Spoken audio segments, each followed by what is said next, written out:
Magandang araw. Ang pag-uusapan natin ngayon ay tungkol sa operations and composition of functions. So, una, define muna natin yung functions. So, function is an expression, rule, or law that defines a relationship between one variable and another variable. So, yung functions, denoted siya by f of x. So, pwede rin siyang g of x. So, kahit anong variable, basta ganun yung form. And then, pwede siyang iba-iba. Pwedeng linear functions, or quadratic. So, pag linear, ang highest degree natin is 1. So, highest exponent natin is 1. So, x or x raised to 1. So, hindi na natin sinusulat yung 1. And then, quadratic naman is 2 ang highest degree. And then, kapag naman cube or cubic function, so 3 naman yung highest exponent natin. So, yun, ganun yung functions. Okay? So, ang una nating pag-uusapan ay tungkol sa operations muna tayo. Operations of functions. So, meron tayong 4 na operations sa function. So, napakadali lang. Addition, subtraction, multiplication, and division. So, yun lang yung 4 na operations na involved sa function. So, simulan na natin. Mag-try tayo ng example. So, may given tayo na g of n equals n squared plus 4 plus 2n. And then, h of n. So, since operation siya, meron tayong involved na dalawang functions. Okay? Equals negative 3n plus 2. So, try natin lahat tong operations dito sa ating example. So, dun muna tayo sa addition. So, addition.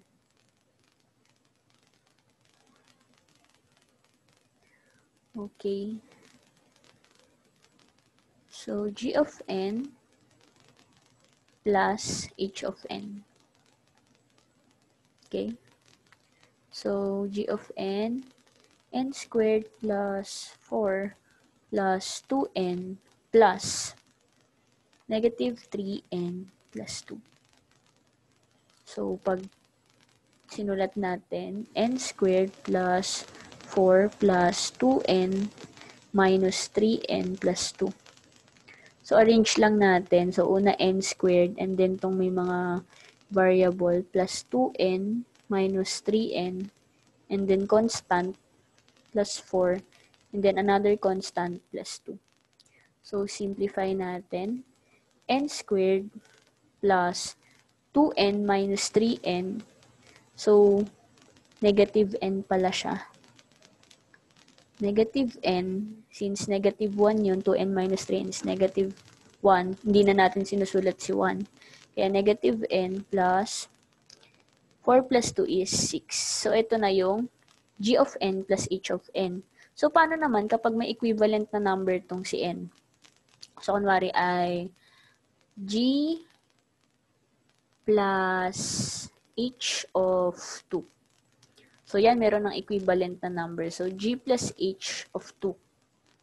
So, pag in-expand natin yan, equal siya sa g of 2 plus h of 2. Okay?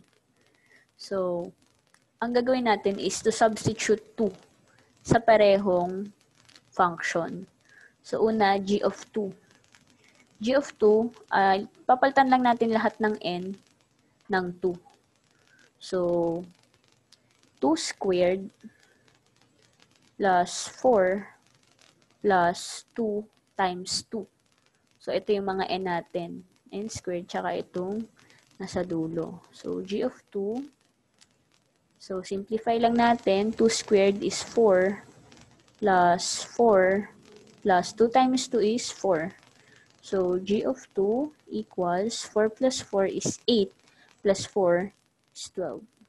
So, meron tayong value ng g of 2. Ngayon, meron tayong value nito, sunod naman ay h of 2. So, h of 2 equals negative 3 multiplied by 2 since n is equals to 2 and then plus 2. And then h of 2 equals negative 3 times 2 is negative 6 plus 2. And then h of 2 equals negative 6 plus 2 is negative 4. So, meron na tayong value ng h of 2 at saka g of 2.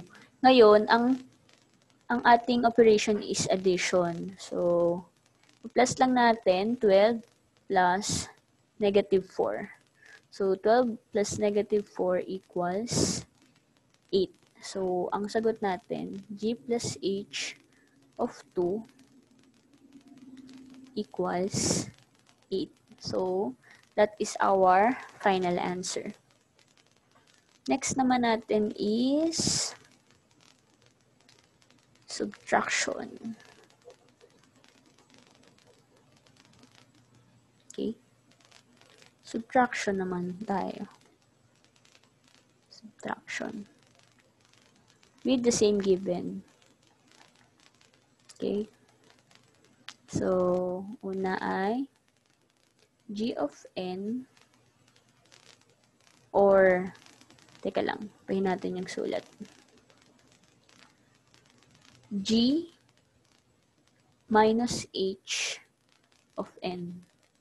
So, of n. So, equal din siya sa g of n minus h of n. Okay. So, mag-set na tayo ng value kay n. So, gawin nating 3. So, g minus h of 3. So, equal din siya sa g of 3 minus h of 3. Then, gagawin lang natin, substitute lang natin itong 3 sa g of n at h of n. So, g of n muna tayo. G of 3 equals 3 squared plus 4 plus 2 times 3. So, ito yung mga n natin. 3 squared at saka yung 3 dito sa dulo. So, g of 3 equals 3 squared is 9 plus 4 plus 2 times 3 is 6. So, g of 3 equals 9 plus 4 is 13 plus 6 is 19. So, may value na tayo ng g of 3. Next naman is h of 3. So, h of 3 equals negative 3 multiplied by 3 plus 2. So, h of 3 equals negative 3 times 3 is negative 9 plus 2. So, h of 3 equals negative 9 plus 2 is negative 7. So, may value na tayo ni h of 3 and then g of 3. Ngayon, g minus h of 3 equals 19 minus negative 7 since subtraction tayo ay negative to. G minus h of 3 equals, so itong negative sign, i-multiply natin sa negative sign na nasa loob, 19 plus 7, okay? Since negative multiplied by negative is positive. So, g minus h of 3 equals 19 plus 7 is 26. So, ito na yung ating final answer. Okay? Next naman is multiplication.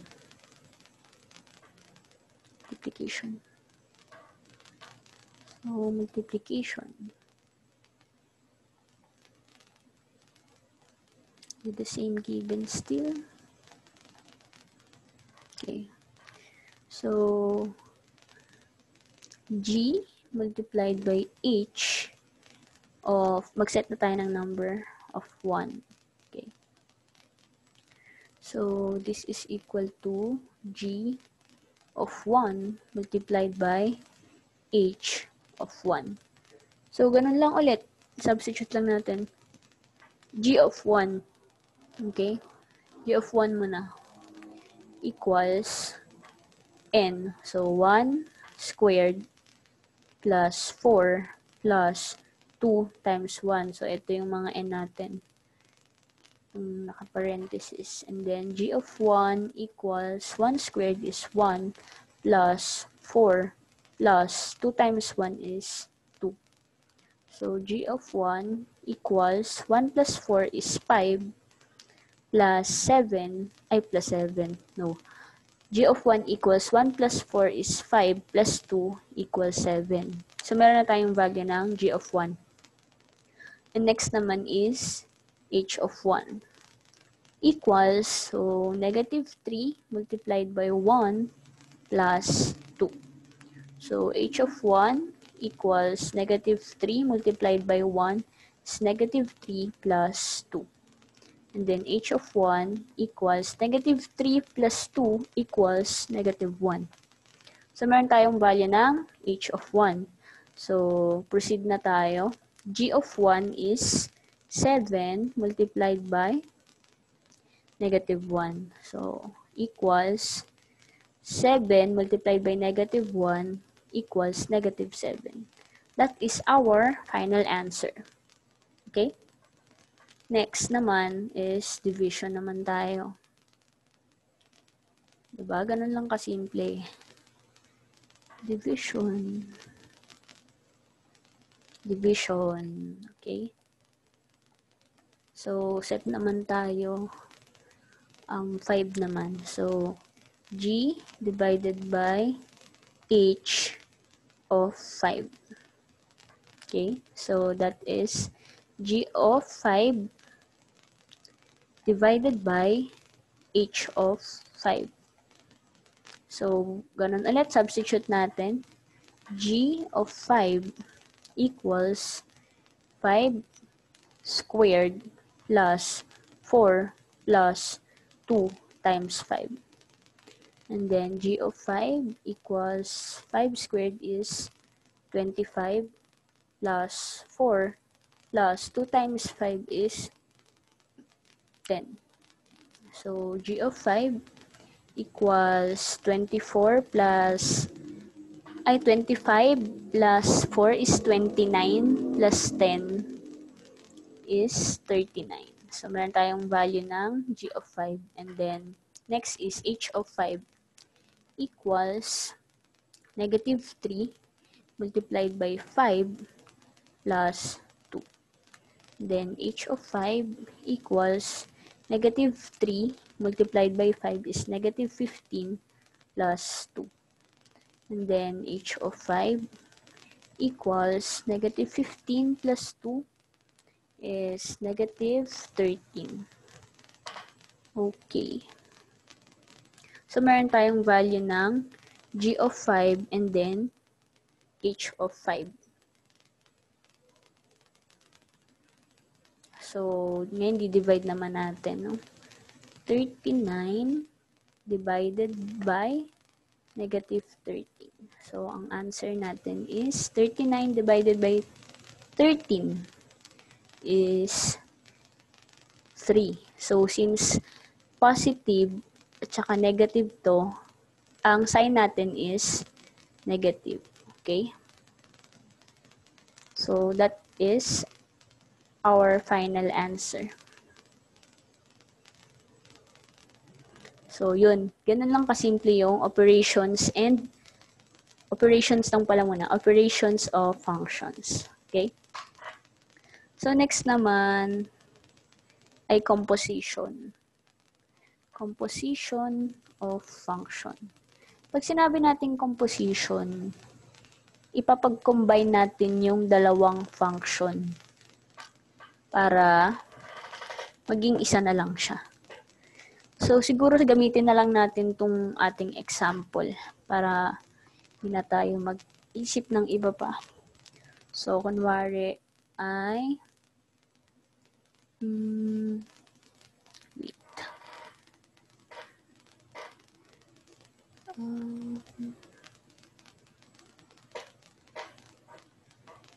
kunwari ay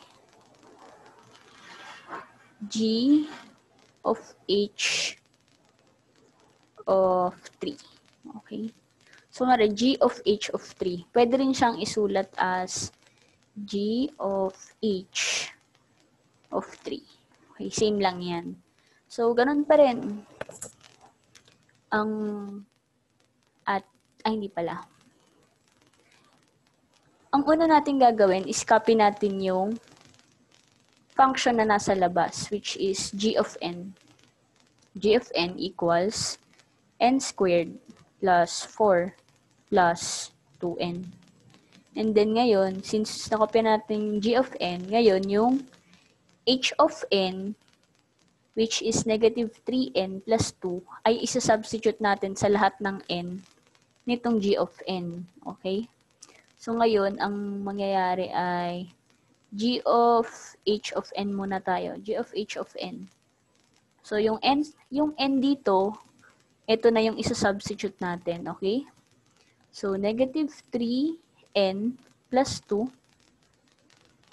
squared plus 4 plus 2 times negative 3N plus 2. So, ganun siya. Lahat ng N dito sa G of N, papalitan natin ng value ni H of N. Okay? Ito na yun. So, pinag-combine natin yung G of N at H of N. So, ngayon naman, sa-substitute na natin kung ano yung hinihingi sa atin. So, G of H of 3, okay, equals negative 3 multiplied by 3 plus 2 squared plus 4 plus 2 times negative 3 multiplied by 3 plus 2. Okay? So, G of H of 3 equals, so doon muna tayo sa loob ng nasa parenthesis bago tayo mag-exponent. So, remember, PEMDAS, okay? PEMDAS, parenthesis, exponent, multiplication, division, addition, and subtraction, pwede siyang mag-interchange. So, negative 3 multiplied by 3 is negative 9 plus 2 squared plus 4 plus, and then yung nasa parenthesis muna ulit, 2, and then negative 3 times 3 is negative 9 plus 2. Okay, so G of H of 3 equals negative 9 plus 2 is negative 7 squared plus 4 plus 2 times negative 9 plus 2 is negative 7. So, proceed na tayo dito sa may exponent. So, G of H of 3 equals 7. Negative 7 squared is 49. So, negative siya dito, pero nag-squared na siya. So, negative 7 multiplied by negative 7 is, so, negative multiplied by negative is positive. Kaya siya naging positive 49. Plus 4 plus, and then 2, positive 2 times negative 7. So, that is negative 14. Okay? So, G of H of 3. 49 plus 4 is 53. So, that is 53 minus 14.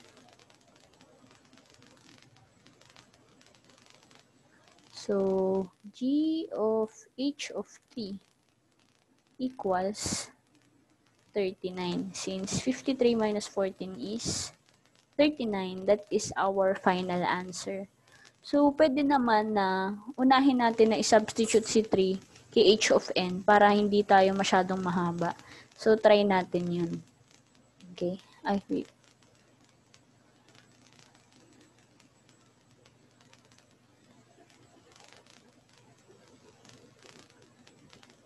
So, okay. Kung ito ang given natin, g of h of 3, una, h of 3 muna yung isosolve natin, okay? So, h of 3 is negative 3 multiplied by 3 plus 2. So, h of 3 equals negative 3 multiplied by 3 is negative 9 plus 2. And then, h of 3 equals negative 9 plus 2 is negative 7. So, ayan, meron tayong value of ng h of 3. Hindi na natin kailangan pang isulat to dito sa equation. So, g of h of 3 equals, so, yung n natin, papalitan na siya natin ng negative 7. So, negative 7, and then squared, plus 4, plus 2, multiplied by negative 7. Okay? So, next, g of h of 3 equals negative 7 squared is 49 plus 4 plus 7 times 2 and the negative 14 since positive multiplied by negative. And then g of h of 3 equals 49 plus 4 is 53 minus 14. So, kapares lang nung kanina. G of h of 3 equals 39. So, same answer lang at saka mas maikli siya. Okay, so paano naman kapag binaligtad natin, 'di ba? So, imbis na g of h of 3 ay ano naman, h of g of 2. Yan. H of g of 2. So, baligtad naman siya. Si h naman yung nasa labas. So, yun. Siyempre, ang una nating i-consider ay yung nasa loob. Yung nasa loob muna. G of 2.